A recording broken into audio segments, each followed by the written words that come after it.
महात्मा उपासक डॉक्टर सोहनराज तातेड़ पुनरुत्थान और आत्मविज्ञान के बाद अब ला रहे हैं सनातन सत्य, जैसी दृष्टि वैसी सृष्टि, कुदरत, कुदरती रचना एवं कुदरत के कानून से शाश्वत सुख की प्राप्ति।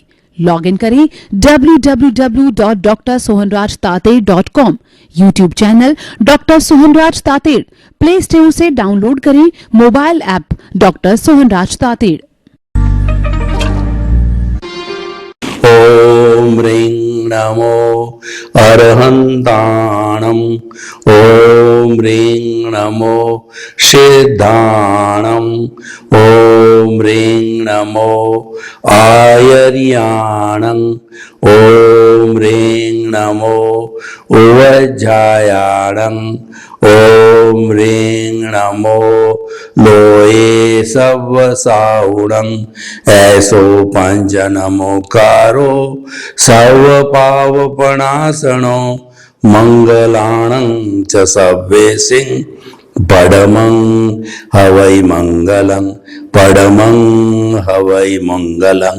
ओम नमो भगवते वासुदेवाय, ओम नमः शिवाय। जय सच्चिदानंद। भाइयों और बहनों, मातृशक्ति को नमन। आज का हमारा बहुत सुंदर विषय अपना अपना व्यू पॉइंट।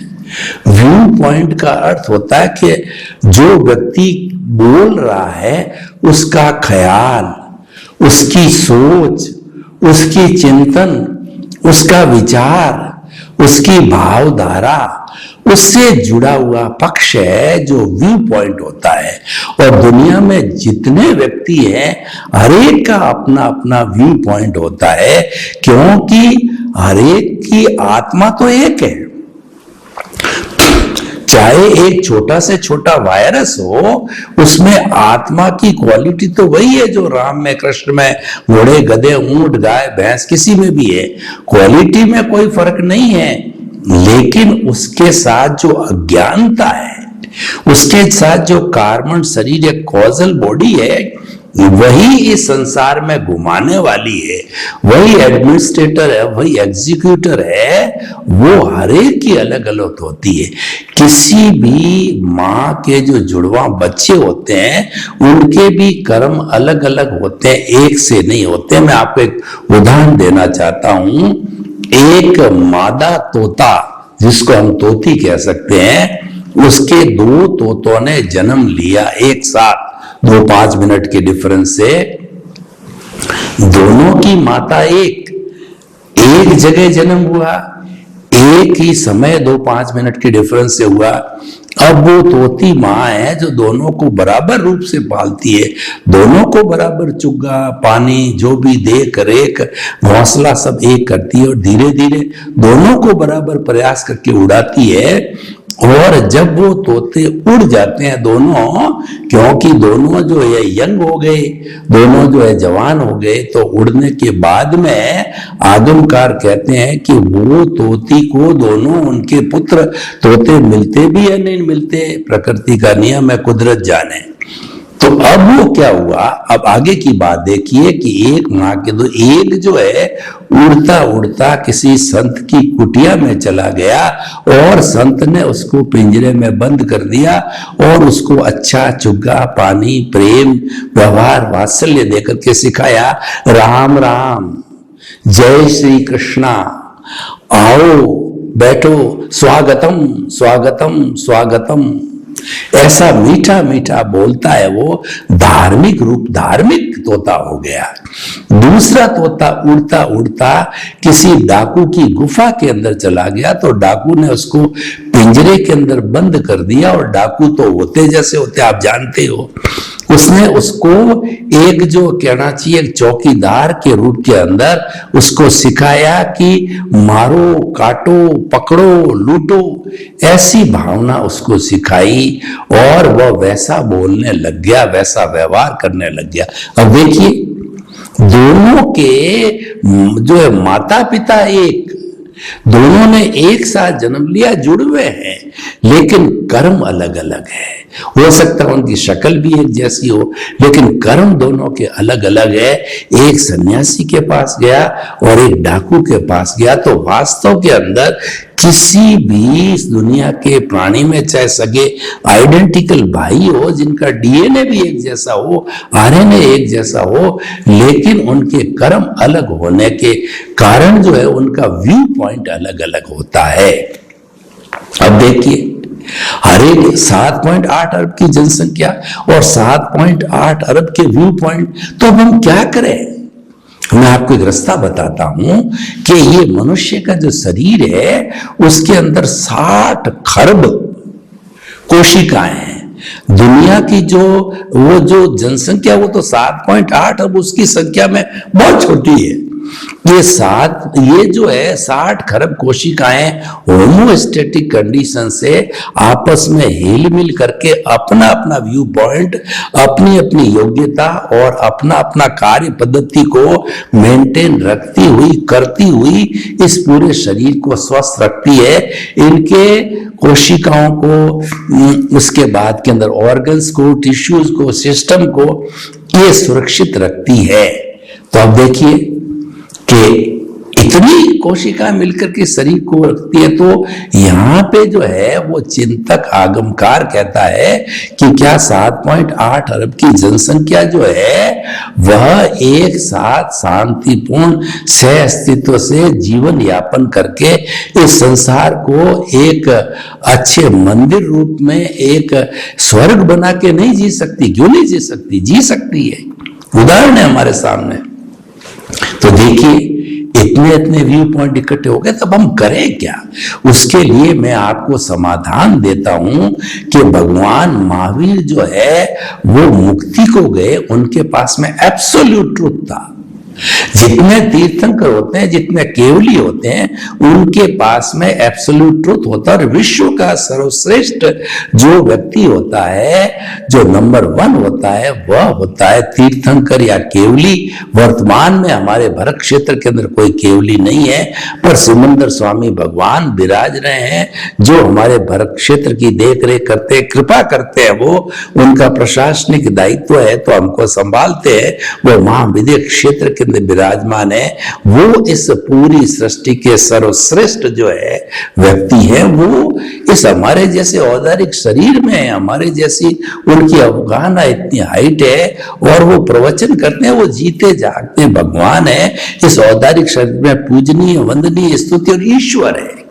हम केवली या तीर्थंकर को ईश्वर कहते हैं, और 8वां गुणस्थान में क्षपक श्रेणी ले लेता है तो भी उसको ईश्वर कहें तो कोई अतिशयोक्ति क्यों? भगवान की जिन वाणी है वो कहती है क्षपक श्रेणी ली तो निश्चित वो वीतराग बनेगा, केवली बनेगा और मुक्ति को जाएगा। वो ईश्वर ही है। तो भाई और बहनों, हम ये कहना चाहते हैं, भगवान ने क्या कहा कि उन्होंने इस समस्या के समाधान के लिए अनेकांत दिया। अनेकांत जो है वह एक सिद्धांत है, और उसको पालन करने की पद्धति शाहदवाद है। उसमें सप्त भंगी, सप्त नए आते हैं। कोई वस्तु है भी, नहीं भी है, और हाँ और ना दोनों है। इस तरीके सप्त भंगी के अंदर दुनिया के सारे विचार, सारे व्यू पॉइंट है, वो समा जाते। यानी इस सिस्टम से चलें तो पूरी दुनिया के किसी भी दो व्यक्तियों के बीच में कभी भी क्लेश, कभी भी टकराव, कभी भी प्रतिक्रिया और कभी भी युद्ध, कोई झगड़ा पैदा नहीं हो सकता। जो अनेकांतवाद को मान के चलता है, वहां झगड़े को, टकराव को, युद्ध को कोई स्थान नहीं है। आज हमें यूएनए को अनेकांतवाद सिखाना है। हमें उन्हें ये जो निशस्त्रीकरण है नहीं, यानी आज हर देश जो है भयभीत होकर के और परमाणु बम को और मिसाइलों को और कहना चाहिए युद्ध पोत को इकट्ठा कर रहा है, और हर देश अपनी सारी जितनी भी बजट है उसका 70-75% उससे भी ज्यादा वो डर के मारे जो है अपनी सेफ्टी पे लगाता है। इसका मतलब कि लोगों की भलाई के लिए, सस्टेनेबल डेवलपमेंट के लिए तो पीछे कुछ नहीं बचता है। तो इंसान कहां से सुखी होगा? और भय का जखीरा खड़ा है तो भय पैदा करेगा। जहां भयावह स्थान होता है, भय के औजार होते हैं, भय की बात होती है। कोई भी रात को बच्चे को जो है वो ये सिखाया जाए कि भूत होता है तो भयभीत ही होगा, और ये उसको सिखाया जाए, अनुभव कराया कि भगवान होते हैं, देवता होते हैं, वो हमारी रक्षा करते हैं, वो हमको अच्छे गुण देते हैं, वो हमको आशीर्वाद देते हैं, हमको आगे बढ़ाते हैं, तो वो भयभीत क्यों होगा? तो इसीलिए हमें अनेकांतवाद अभय बनाता है, और उस अभय के लिए हमें दुनिया को 210 देशों को, यूएन को इतने पावरफुल होकर के ये निशस्त्रीकरण की थ्योरी बतानी है कि आप जो जखीरे को इकट्ठा क्यों कर रहे हो। ये 7.8 अरब की जनसंख्या को 7.8 मिनट में संपूर्ण मानवता को खत्म कर सकता है, तो ऐसा हमारे क्या काम का? इसका मतलब सारी दुनिया को आज ग्लोबलाइजेशन, प्राइवेटाइजेशन, लिबरलाइजेशन युग के अंदर ये बम और हथियार बनाना बंद कर देना चाहिए। ये बात अलग है, अपने अपने देश की आंतरिक शांति के लिए कुछ करना पड़े वो बात अलग है, टेरिटोरी पे भी अपना रखना पड़े, लेकिन युद्ध जैसी स्थिति पैदा विश्व में नहीं होनी चाहिए। ये शिक्षा हमको अनेकांतवाद देता है। अनेकांतवाद क्या कहता है? वो यही बात कहता है, हर एक का अपना अपना व्यू पॉइंट है, जो अपना अपना व्यू पॉइंट है वो सत्यांश है। 7.8 अरब के लोगों के 7.8 अरब के व्यू पॉइंट को मिलाओ तो एक परफेक्ट सत्य बनता है, जो कि महात्मा गांधी ने कहा truth is God, God is truth. ये ट्रुथ है, जो परफेक्ट ट्रुथ है वो ईश्वर है। जो सत्यांश ईश्वर नहीं है, उसमें तो ईश्वर का अंश है। परफेक्ट ट्रुथ है वो केवली है, वो ईश्वर है, और वही सत्य है और वही भगवान है। हम भी यही कहते हैं, जिसके पास में परफेक्ट ट्रुथ है, जिसके पास केवल ज्ञान है, वो भगवान है। महात्मा गांधी ने कहा, हर एक ने यही कहा था, हर जो प्रोफेट है, जो धर्म का संस्थापक है, उसने यही कहा जिसके पास परफेक्ट ट्रुथ है वो भगवान है। तो जब सॉल्यूशन मिल गया कि उस परफेक्ट ट्रुथ को पूरे विश्व में लागू कीजिए, परिवार में लागू कीजिए, समाज में लागू कीजिए, गांव में लागू कीजिए, राज्य में लागू कीजिए, देश में लागू कीजिए, विश्व में लागू कीजिए, और मानवता के साथ साथ प्राणी मात्र पर लागू कीजिए, तो अनेकांत आ जाता है। वहां तो कोई टकराव है ही नहीं है कि उसमें क्या भावना बनती है अनेकांत के अंदर। अनेकांत ये कहता है आग्रहीन गहन चिंतन का द्वार हमेशा खुला रहे।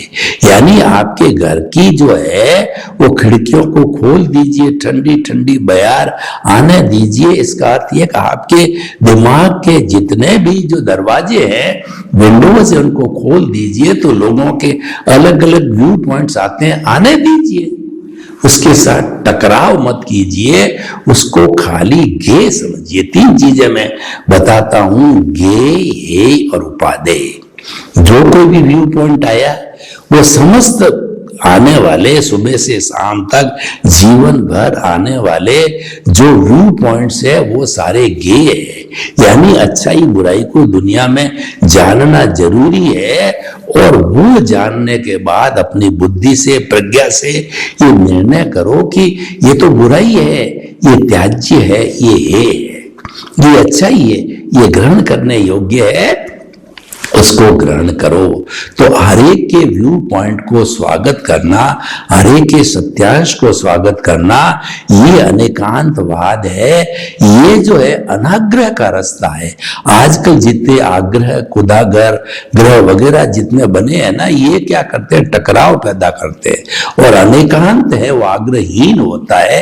ये क्या कहता है अनेकांत कि भाई मेरी भी थ्योरी है, मेरा भी विचार है, मेरा भी धर्म है, मेरी भी संस्था है, मेरा भी मंत्र है, मेरा भी ईश्वर है, मेरी भी आइडियोलॉजी है। जब आप भी शब्द का उपयोग अपने वार्तालाप में करते हो तो आप रिलेटिव हो सकते हो। सबके भी आगे ऑल आर रिलेटिव। और एक आप ये कहते हो कि मेरा धर्म ही सही है, मेरा ईश्वर ही सही है, मेरा मंत्र ही सही है, मैं कहता हूं वही सही है और मेरे धर्म में ही मुक्ति है, इसका मतलब आपने थोपना चालू कर दिया, आपका उसमें आग्रह है, इसका मतलब एब्सोल्यूट बन गए। आप में एब्सोल्यूट की योग्यता नहीं, एब्सोल्यूट तो केवली है और केवली एब्सोल्यूट होने के बाद कभी आग्रह की बात कहता नहीं है, उसमें आग्रह के परमाणु समाप्त हो जाते हैं, कर्म ही समाप्त हो जाता है, वो तो वीतराग बन जाता है, वो तो केवली बन जाता है, वो तो 100% प्योर 24 कैरेट का सोना बन जाता है, उसमें अवगुण है ही नहीं, तो वो तो कहता ही नहीं है। और जो थोड़ा थोड़ा अवगुण से भरा हुआ अधकल गगरी छलकत जाए, यानी जो घड़ा आधा भरा होता है वो छलकता है, पूरा भरा हुआ क्या छलकेगा, पूरा भरा हुआ केवली कभी छलकता नहीं, वो किसी के दोष निकालता नहीं, हरेक के सत्यांश को, हरेक के जो व्यू पॉइंट को एक्सेप्ट करता है। तो हम ये कहना चाहते, सोल्यूशन निकल गया, हरेक का अपना अपना व्यू पॉइंट है, तो हमें थोपना नहीं। हम कहना भाई अच्छी चीज लगे तो स्वीकार करो, नहीं मेरी चीज मेरे पास है, खत्म हुई बात, कोई झंझट नहीं। तो ये सर्वधर्म संभाव की बात है।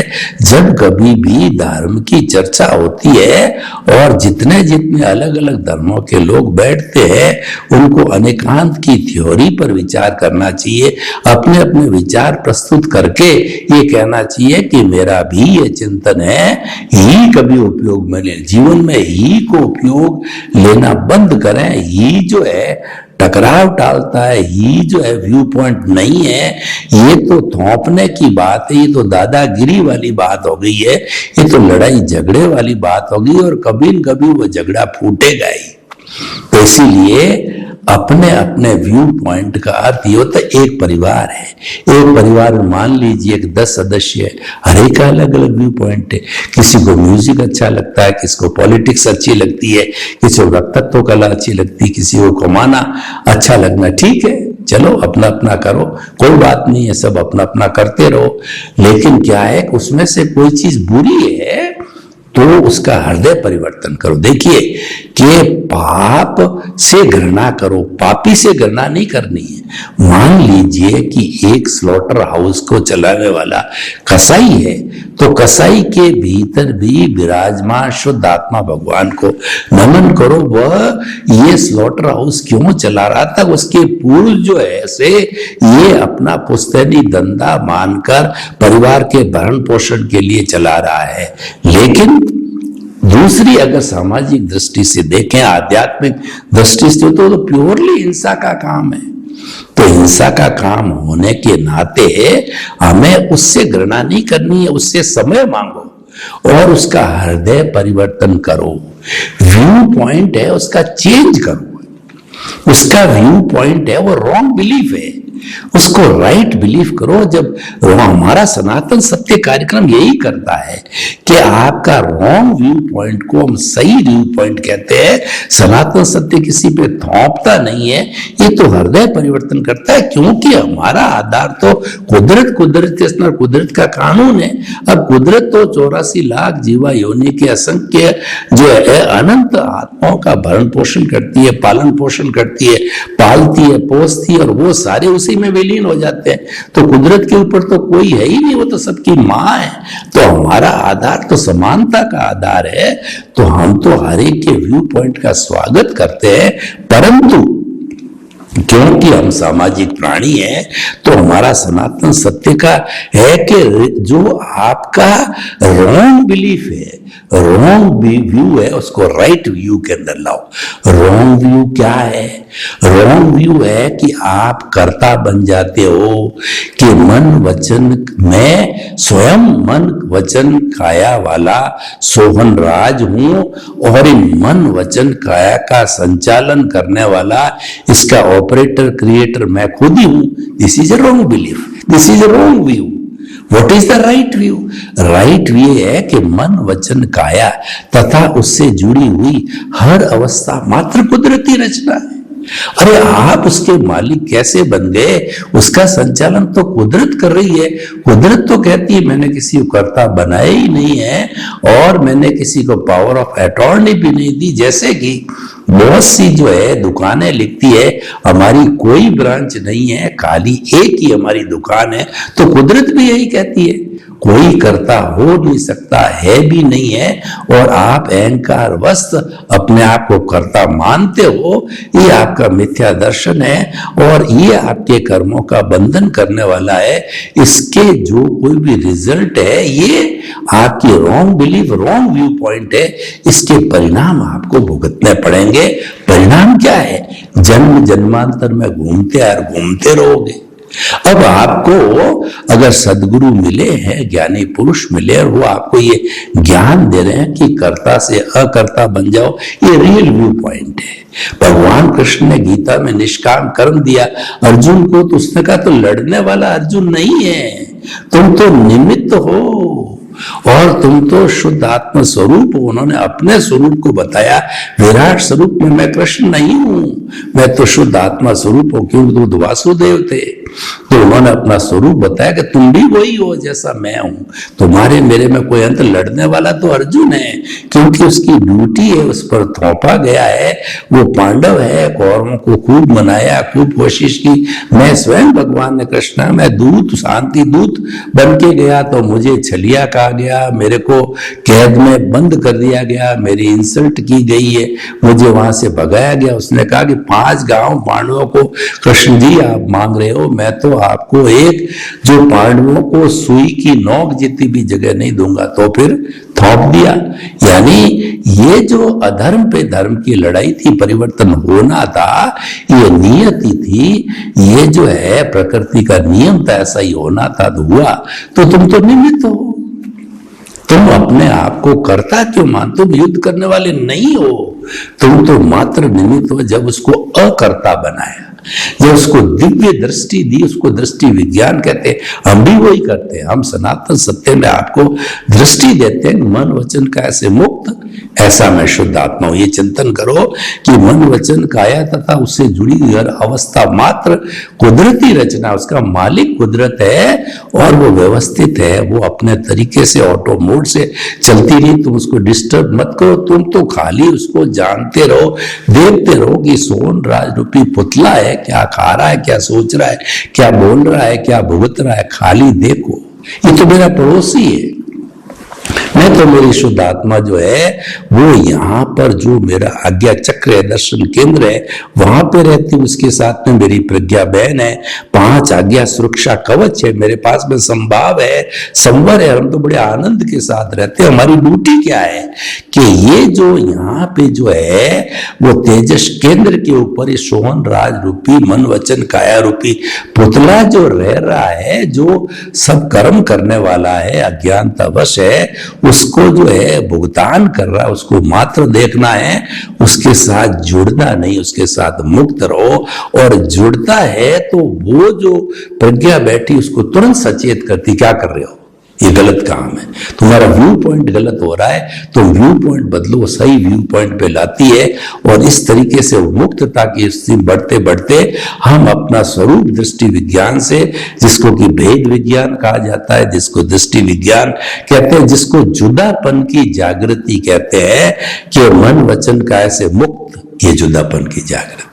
और मुक्त होके क्या है कि मैं तो शुद्ध आत्मा हूं। शुद्ध आत्मा और शरीर, ये जुदापन की जागृति है, यही हमारा मुक्ति का मार्ग है और यही सच्चा धर्म है, यही सनातन सत्य है, यही आग्रहीन है। ये कुदरत के कानून पर आधारित हम आपको ये बताना चाहते हैं कि अनेकांत है, वो अपने अपने व्यू पॉइंट को रखने का अधिकार देता है और साथ साथ के अंदर ये सामंजस्य बिठाने की कला भी देता है कि शांतिपूर्ण से अस्तित्व के साथ में सभी आराम से जियो। 60 खरब कोशिकाएं एक शरीर के अंदर शांतिपूर्ण से अस्तित्व, वो तो भगवान ने यहाँ तक कहा कोई भी वस्तु चाहे जड़ हो चेतन हो, उसमें अनेक विरोधी धर्म एक साथ रहते हैं। उनमें सामान्य भी है, विशेष भी है, और भी बहुत से 8 तरह के गुण है। तो इसका अर्थ ये हुआ कि ये वस्तु अनेक धर्मात्मक होने के कारण ही उसका अस्तित्व है। अनेक धर्म साथ नहीं होंगे तो वस्तु है ही नहीं है। किसी देश की प्रजातंत्र प्रणाली कब चलती है कि उसके अंदर प्रतिपक्ष मजबूत होना चाहिए। अगर प्रतिपक्ष मजबूत नहीं है और गवर्नमेंट अगर जो 90 और 10 का रेशियो, तो वो तो कई कानून गलत सलत पास करके डिक्टेटर बन जाएंगे। तो ये रेशियो 55-45 का प्रतिपक्ष होना चाहिए। जब प्रतिपक्ष मजबूत होता है, अंगुली निर्देश करने वाला मजबूत होता है, तो कोई बुराई नहीं हो सकती, तानाशाह नहीं बन सकता।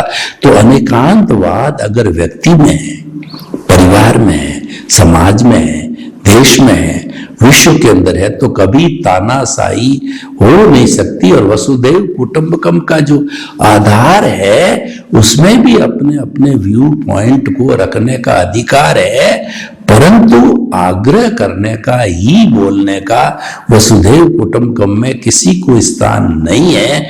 क्योंकि क्लियर कहा गया है कि हम सभी जितने भी जीवित प्राणी हैं, सब एक ही वसुधा धरती मां की संतान और एक वसुदेव पिता है हमारा, ईश्वर ही एक है। तो वो मानव धर्म हो गया। वो मानव धर्म क्या कहता है? One world, one religion, one earth, one God and one religion. What is that religion? That is मानव धर्म। सब में समानता का व्यवहार, all are equal। जो दार्शनिक दृष्टि से कहा जाता है कि सामान्य दृष्टिकोण से समस्त आत्माएं एक जैसी और विशेष दृष्टिकोण से राग द्वेष पैदा होता, कोई छोटा बड़ा, कोई अमीर गरीब, और जो है कोई कम पढ़े लिखा, कोई ज्यादा पढ़ा लिखा हुआ, कोई स्वस्थ कोई अस्वस्थ, ये भेद बनते हैं। ये भेद है वो राग द्वेष से पैदा होते हैं। और अभेद होता है वो चेतना से जुड़ा हुआ होता है। तो अभेद की स्थिति होती है, वो अद्वैत की स्थिति होती है, भेद होती है, वह होती है द्वैत की स्थिति। द्वैत की स्थिति में टकराव है, द्वैत से संसार बनता है और अद्वैत से मुक्ति की अवस्था प्राप्त होनी चाहती है। तो ये कैसे है कि हम अपनी विचारधारा को अगर 5 इंद्रियों के सुख को बढ़ाते जाओ तो ये संसार है। और उन इंद्रियों के सुख को समेटते समेटते आप कन्वर्जेंट हो गए और अपने प्रभु के अंदर लीन हो गए, स्वभाव में रमण कर दिया। आपने आपका जो स्वभाव अनंत ज्ञान, अनंत दर्शन, अनंत शक्ति, अनंत सुख का जो धाम है, उसमें अपना धाम बनाए, अपने घर में रहना चालू किया, आप सच्चिदानंद बन गए, तो फिर आपको बाहर की दुनिया से कोई अर्थ ही नहीं। आप तो आनंद के अंदर खूब जो अंदर गोते लगा रहे हो, डुबकियां लगा रहे हो, और धीरे धीरे जो है आपके अगले जन्म के अंदर केवल दर्शन, केवल ज्ञान और मुक्ति की अवस्था, आप रियल रूप में ईश्वर बन जाओगे। अभी हम नींव लगा रहे हैं। इतनी सारी बात कहने का अर्थ क्या है? हमारा सनातन सत्य शाश्वत सुख की नींव लगाता। हम ये क्लेम नहीं करते हैं कि अभी आपको शाश्वत सुख आपको हाथ में दे देंगे, उसका पट्टा दे देंगे, उसकी डिग्री दे देंगे। नहीं, हम तो आपकी रॉन्ग बिलीफ को समाप्त करके, आपके जो रॉन्ग व्यू पॉइंट को समाप्त करके रियल व्यू पॉइंट रखते हैं। और हम तो ये भी कहते हैं कि आपका रिलेटिव और रियल पॉइंट व्यू, रियल और रिलेटिव साथ साथ चलना चाहिए। हम रिलेटिव को इग्नोर नहीं कर रहे हैं, परंतु हम तो ये कह रहे हैं कि आप भी रियल और रिलेटिव को सापेक्ष दृष्टि से साथ साथ लगाओ। ये सापेक्षवाद है, थ्योरी ऑफ रिलेटिविटी है, यही अनेकांतवाद है। क्योंकि निश्चय शुद्धि बिना व्यवहार शुद्धि नहीं है। और हमारा भीतर तो शुद्धि है, भीतर परमात्मा जो विराजमान है वो तो शुद्धि है, लेकिन अज्ञानता वो अशुद्ध है।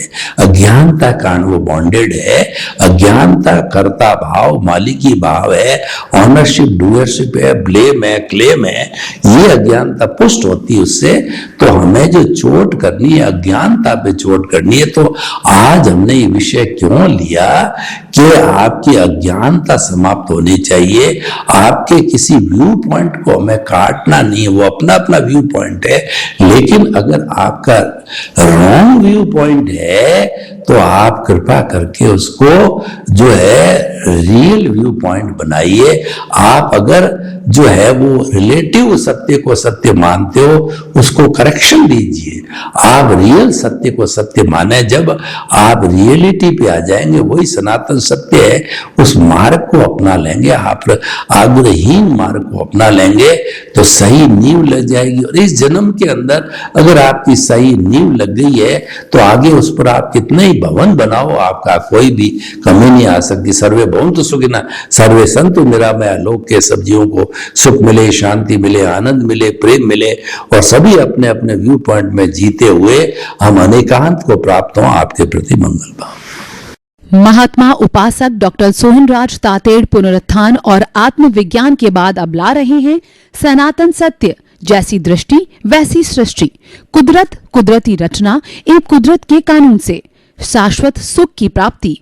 लॉग इन करें www.drsohanrajtated.com, YouTube channel doctor Sohanraj Tated, play store से डाउनलोड करें mobile app doctor Sohanraj Tated.